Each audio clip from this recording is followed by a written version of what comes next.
Republican eyes sweet home for new FBI headquarters in Alabama. Headline right now up on the Wall Street Journal talking about how House Judiciary Committee Chairman Jim Jordan of Ohio has accused the Bureau of, well, all the stuff against Trump and says that he wants to strip the funding for the Bureau unless it relocates to the mid-sized Alabama city of Huntsville, which is about 700 miles by, as I was going to say, as the crow flies, 700-mile drive from the nation's capital. I actually think that this is something that should be explored more. No one really believes that it's likely to happen this time around, but I do think, Clay, people need to understand Washington, D.C., as everyone has already pointed out a million times. Not only do we call it the swamp, it is a swamp, as in its geography, but it because of what D.C. has become politically, it's as though we have the seat of the federal government. You might as well have it in San Francisco or have it in Brooklyn, New York, which is even for New York City standards, a Democrat stronghold. And I think that it does affect the attitude of the place. I think it does affect the kinds of people that want to go work for the federal government. I know a lot of people that don't. They didn't want to go work in D.C. because they didn't want to live in the communist district of Columbia, and so they have problems with it on that level. Is there a different city though that you've been to Huntsville? I've never been to Huntsville. Huntsville is to me. Oh, I think Huntsville's a fabulous place. If you told me, what did you say the population of Huntsville was? You looked it up, or you did 75,000? I would guess a 50, something like that. Yeah, I think so. 58,000, 60. Like, if you told me that I had to live in I'm 200,000. Okay, and that's being defined, just so you know, Buck, I'm sure very expansively, like grabbing the entire northern Alabama region.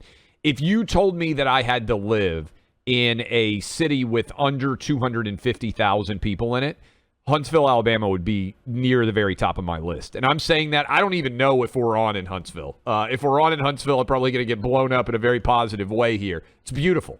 It's obviously, for those of you who haven't been, there are tons of legitimate rocket scientists there. Lots of very smart people, great schools, beautiful, fabulous location. You're not far from Nashville. It's a relatively easy drive. You're not far from Birmingham. You're closer to the beach. I think it's the best part of Alabama, that northern Alabama, most beautiful part. Now, Gulf Shores, Orange Beach, love it on the coast. But I think northern, I love this idea. I think if you took the FBI out of D.C., it would make a big difference. And I'll give you an analogy, Buck. When I started Outkick in 2011, a lot of people said, hey, if you're going to have a media company, you have to base it in New York or L.A.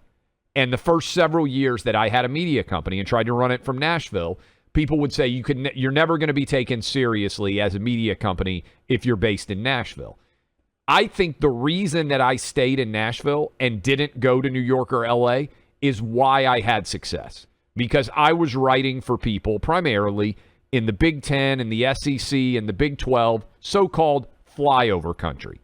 And I think if you go to the coasts, you get locked into that coastal mentality. And I know a lot of you listening on the East and West Coast, and you love it there, and we appreciate you listening. But I bet if you spent any time in the center part of the country, you know what I'm talking about. It's easy to lose touch with reality and think that what feels normal in New York and L.A. is what's normal in the rest of the country. I think that's what happened to Bud Light. And I believe if you put FBI agents in the heartland, in the middle part of the country, I think it would change the culture of the FBI dramatically. I think it would change the quality of person that was willing to go there, because I think it would be people who are committed to the institution as opposed to being committed to, oh, I want to live in Washington, D.C. I love this. Do we like Jim Jordan? He's fantastic. We've had him on the show for a long time. I love Jim Jordan. I think this is a brilliant idea. I think it should be considered for a whole range of institutions. I'd also note that the basic concept of co-locating so much of the federal government bureaucracy with each other goes back to when you had to actually walk over and talk to certain people, like physically, to have a conversation. With Zoom now, never mind just telephonics, there's really no communication-based reason for everyone to necessarily be co-located in D.C., and I think it makes a lot of sense. I think that separating it out and no longer having it, this also factors into you see the way that DC culture, I think, influences these institutions. And that just means that you're in the most Democrat. I mean, how is it that the seat of the federal government is in the most heavily Democrat large city, or, bigger than 500,000 in the entire country? I think it's now more. I don't know. Maybe San Francisco is a couple points ahead, but it's basically San Fran and DC, the most left-wing cities in America. And one of them is the seat of the entire federal government. That seems like and not just the federal government. I'm not saying we have to move the White House, but all these agencies. Why do they all have to be there? Here's a good question for you. Speaking of agencies, you were in the CIA. We had Glenn Youngkin on. You said you liked Langley, Northern Virginia. How much difference do you think the culture of the CIA would be if it were located in Omaha, Nebraska? Oh, I think it would change pretty dramatically. You have a lot of there's definitely a feeling, whether you're working at the State Department, CIA, you get a lot of the northeastern Acela corridor people who want to work there. And look, I mean, I grew up in New York. I suppose I'm one of them. I think it would change pretty rapidly in terms of the overall applicants that you'd have to some of these places. But Northern Virginia is really Washington, D.C. extended. When you go to Arlington, as you well know from living there, Arlington is to D.C. as Manhattan is to Brooklyn. And they're separated by a river, but it really feels like it's exactly the same culture and politics. When I used to go visit family in and around Charlottesville to me felt like Virginia. Although I know it's probably pretty Democrat now too, but at least it felt like Virginia. You're up in Arlington, just across the river from D.C., and you're basically in extended D.C. I've made that drive through Virginia so many times on 81, for those of you who have driven ever Nashville, and then you take 81 and you take it on up, I think, to 66, if I'm remembering correctly, if you drive across all of Virginia. And it's amazing how different Virginia is as an entire state until you get to about an hour outside of D.C. And then the entire place changes.